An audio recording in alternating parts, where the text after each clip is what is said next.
कभी कभी हम ऐसी ज़िद कर बैठते हैं ना कि जो पूरी ज़िंदगी बर्बाद कर देती है। कुछ इसी तरीके से मैंने भी अपने माँ बाप से ज़िद करके। अस्सलाम वालेकुम माय यूट्यूब फैमिली, कैसे हैं आप सब? उम्मीद करती हूँ ठीक होंगे। मैं भी आप सबकी दुआ के साथ में ठीक हूँ। मेरी स्टोरी को इतना प्यार देने के लिए, मुझे इतना प्यार देने के, सम्मान देने के लिए दिल से शुक्रिया। जैसे ही कॉलेज ख़त्म हुआ, मेरे माँ बाप ने कहा कि तुम कोई कोर्स कर लो और अपनी पढ़ाई को आगे भी जारी रखना, ताकि तुम्हारी ग्रेजुएशन पूरी हो जाए, पढ़ाई कंप्लीट हो जाएगी, फिर उसके बाद हम कुछ और सोचेंगे। लेकिन उससे पहले ही मेरी ज़िंदगी में कोई और आ चुका था जिससे मुझे बहुत बेइंतहा प्यार हो चुका था। मैंने अपने माँ बाप से बताया कि मैं आगे नहीं पढ़ना चाहती और मैं अपनी गृहस्थी जमाना चाहती हूँ। उन्होंने कहा अभी तुम्हारी उम्र ही क्या है, अभी तुमने ग्रेजुएशन भी पूरी नहीं करी है, तुम शादी की बात करती हो। तो मैंने कहा कि हाँ, बस मेरी यहीं तलक की पढ़ाई रखनी है, मुझे आगे मैं बाद में देखूँगी तो पढ़ूँगी, वरना मुझे कोई दिलचस्पी नहीं है। माँ बाप भी चुप हो गए क्योंकि पढ़ने वाली तो मैं ही थी ना। आखिरकार माँ बाप ने मजबूर होकर मेरी उस लड़के से शादी करा दी, क्योंकि मैंने उनसे कह दिया था अगर आप नहीं कराओगे तो मैं इस घर से कहीं चली जाऊंगी। इज़्ज़त को छुपाने की वजह से और बदनाम की डर की वजह से उन्हें मेरे आगे झुकना ही पड़ा। कुछ टाइम तक तो मेरी शादी के बाद बहुत अच्छे से मेरी ज़िंदगी गुजरी। जो मैंने सपने देखे थे वो मैंने सारे पूरे करे। किस तरीके से गृहस्थी जमाते हैं, किस तरीके से रहते हैं, नई नई हर चीज़ मेरे लिए तो एक नई थी, क्योंकि मैंने कभी ये ज़िंदगी ऐसे गुजारी ही नहीं थी। और बस हंसते खेलते हमारे 6-7 महीने ऐसे ही गुजर गए। अब मेरे हस्बैंड ने मुझसे ज़िद करनी शुरू कर दी कि अब हमारे फैमिली हमें बढ़ानी है। काफ़ी टाइम हो गया हम अकेले रहते रहते बोर होने लगे थे। कुछ एक दूसरे से अब ऐसा भी होने लगा था ना, जैसे कि दिल भर जाता है। तो कुछ इस तरीके से मेरा हस्बैंड का मेरे साथ ऐसे होने लगा। तो कहने लगे कि फैमिली होगी तो दिल लगा करेगा, वरना दिल करता है कि भाई बाहर जाऊं, दोस्तों में बैठूं। शादी से पहले तो वो कभी भी ये नहीं कहते थे कि मैं दोस्तों में जाऊं। जितना भी टाइम मिलता था ना, वो मेरे साथ गुजारने की कोशिश करते थे। लेकिन अब जैसे जैसे वक्त गुजर रहा था, उन्हें उपतन सी आने लगी थी मुझसे। फिर बस अल्लाह का हुक्म हुआ और मेरे यहाँ पे एक प्यारा सा बेटा भी हुआ। कुछ ही दिनों के बाद में मैं प्रेग्नेंट हुई और फिर ये खुशी भी हमने हासिल कर ली। लेकिन उसके बावजूद भी मेरे हस्बैंड का जो मिजाज था वो थोड़ा थोड़ा सा मुझे कहीं ऐसा लगने लगा था जैसे कोई किसी का किसी चीज़ से दिल भर जाता है ना, और वो उसे खींचा खींचा रहता है। कई बार मैंने उनसे कहा कि तुम पहले की तरह नहीं रहे, तुम जो पहले मेरे लिए दीवाने रहते थे अब वो बात ही नहीं है। वो कहने लगे जैसे जैसे वक्त गुज़रता है ना तो प्यार थोड़ा कम होता है और उसके बाद फिर बढ़ने लगता है। ज़िंदगी ऐसी ही गुज़रती है। मुझे नहीं पता था कि मेरे हस्बैंड को पीने की भी आदत है। जब मेरा बेटा हो गया उसके बाद मुझे पता चला कि ये तो पीते भी हैं। मैंने अपने ससुराल वालों को बताया तो उन्होंने कहा क्यों, तुम्हें पहले से नहीं पता था? हमारा लड़का तो पहले से ड्रिंक करता है। और ये क्या, मेरा ससुर भी करते थे। उन्होंने यही कहा कि तुम्हारे जो ससुर हैं वो भी करते हैं। बस मेरी सास से ये लफ्ज़ सुनने थे और मैं चुप हो गई। लेकिन ड्रिंक करना एक अलग बात है और उसके बाद आके मारना, पीटना, टॉर्चर करना वो अलग बात है। ये ज़िंदगी मैंने कभी नहीं देखी थी, ना ही हमारे घर में कभी ये सब हुआ था। मेरे पापा को तो सिर्फ पढ़ाई से प्यार था और हमें आगे बढ़ाने से प्यार था। मेरा एक भाई और एक मैं थी, दोनों ही हम पढ़ा करते थे और माँ बाप को हमने कभी लड़ते झगड़ते भी नहीं देखा था। पर मेरे हालात कुछ अलग थे, मेरी किस्मत कुछ अलग निकली। अब तो मेरे शौहर जब देखो ड्रिंक करके आते और छोटी छोटी बात को बड़ी बात कर लेते और लड़ाई शुरू हो जाती। और उस पे से कभी कभी वो ऐसे भी करते कि मेरे बच्चे को उठा करके कहते कि इसे फेंक दूंगा, ये मेरा नहीं किसी और का है। जब मैं ये बात सुनती तो मुझे बड़ा दुख होता और मुझे ख़्याल आता है कि जिसके लिए मैंने अपने माँ बाप को छोड़ दिया, उनकी इज़्ज़त को दाव पे लगा दिया, आज वो मेरी इज़्ज़त को दाव पे लगा रहा है। तो बस ये सोच के ये कि मेरी ये गलती है। अब मैं क्या करूं? माँ बाप से भी नहीं कह सकती। माँ बाप से अगर मैं कहूँगी तो वो यही कहेंगे कि तुम्हारा फ़ैसला है।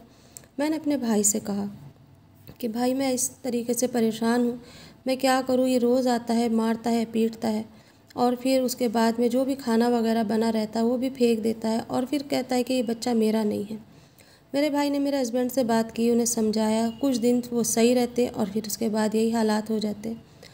जब ये सारी चीज़ें देखी तो मेरे माँ बाप ने कहा तुम हमारे घर आ जाओ और कुछ दिन हमारे यहाँ पे रहो।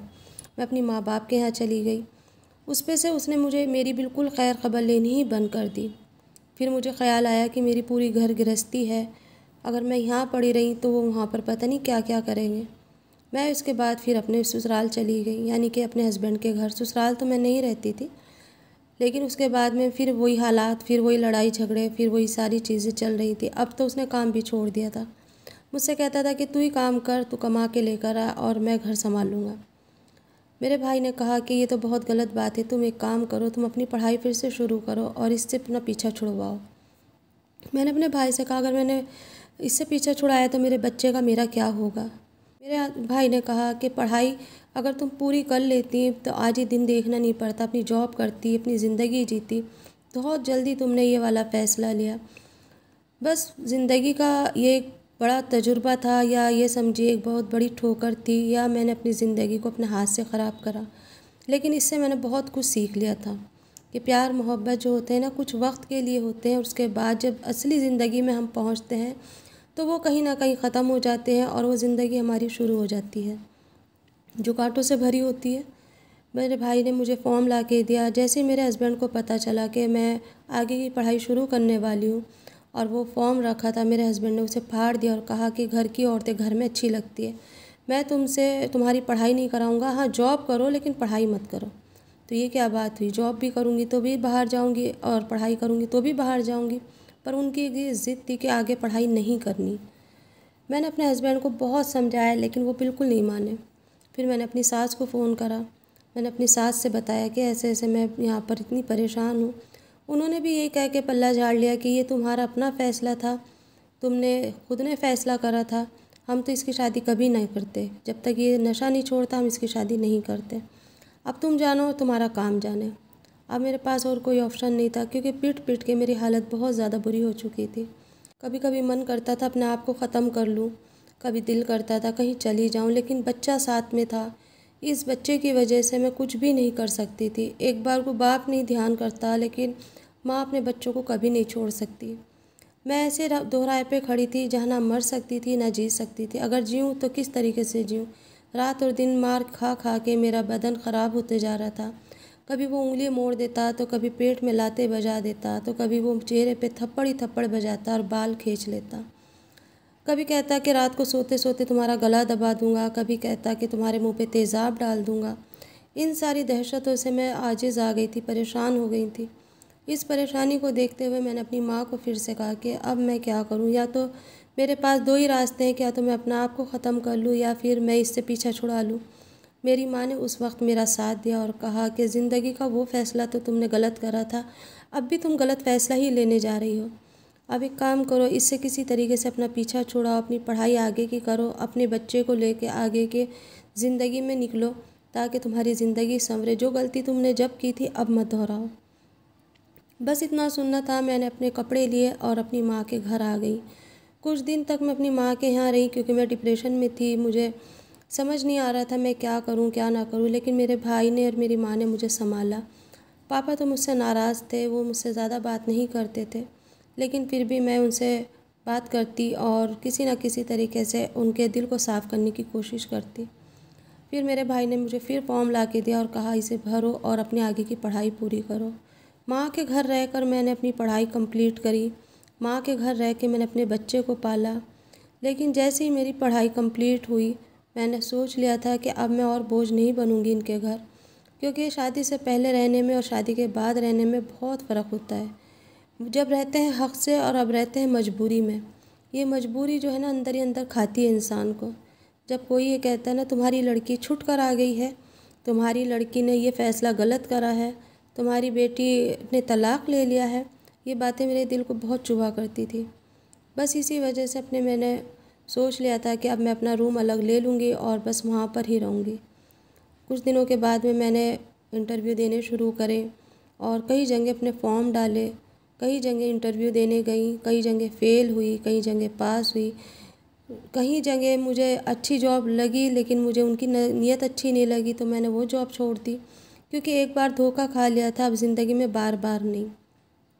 मेरे हस्बैंड ने पलट के मुझे फिर देखा ही नहीं और दूसरी शादी कर ली। वो भी मेरे सास ससुर ने उनकी दूसरी शादी करा दी थी। मुझे नहीं पता था कि उन्होंने किससे करी शादी, किससे नहीं, मुझे तलाक दी है नहीं दी है, लेकिन बस मुझे ये था कि मैं अपने बच्चे के साथ में सुकून की ज़िंदगी काट रही थी। मुझे आज भी अपने उस फ़ैसले पे पछतावा होता था कि मैंने ये कम उम्र में क्या फ़ैसला लिया था, क्योंकि कॉलेज में स्कूल में जाते हैं अक्सर लड़के लड़कियां मिलते हैं और मोहब्बत हो जाती है। टाइम पास करने के लिए कॉलेज से निकल जाते हैं, रेस्टोरेंट में जाते हैं, वहाँ बैठे घंटों बातें करते हैं, कुछ खाने के लिए मंगा लिया, घंटों एक दूसरे को देख रहे हैं, हाथों में हाथ है। जब एक लड़का एक लड़की को छूने लगता है ना, तो बस उसका दिल वहीं बेकाबू हो जाता है। कुछ इस तरीके से मेरे साथ भी हुआ। मेरी ज़िंदगी में भी ये वक्त आया था और आके निकल गया था, लेकिन पीछे बहुत बड़ा तूफ़ान छोड़ गया था। वो तूफ़ान को संभालते संभालते मुझे 15 साल हो गए, लेकिन आज भी वो तूफ़ान नहीं रुका। जब कभी उसका दिल करता है वो आता है, क्योंकि उसने मुझे तलाक भी नहीं दी। अपना हक़ जताता है और फिर उसके बाद महीनों के लिए गुल हो जाता है, क्योंकि उसे नई नई लड़कियों के साथ में रहना अच्छा लगता है। पता नहीं दूसरी बीवी के भी उसने क्या हाल करा होगा। ऐसे आदमी कभी किसी के नहीं होते, वो सिर्फ़ अपने ही होते हैं। इसीलिए ज़िंदगी का जब भी कोई भी शादी का फ़ैसला हो, बड़ों के कहने से करना चाहिए, ना कि खुद, क्योंकि हमें नहीं समझ कि हम ये फ़ैसला क्या ले रहे हैं, क्या होने वाला है। आप सबके साथ में मैं ये स्टोरियाँ जो शेयर करती हूँ ना, मुझे अच्छा लगता है, क्योंकि अक्सर लड़कियां ना छोटी छोटी उम्रों में बहक जाती है। पता नहीं किस बच्ची की किस्मत संवर जाए, पता नहीं कौन सी बच्ची बच जाए। एक छोटी सी गलती ज़िंदगी भर के लिए सज़ा बन जाती है।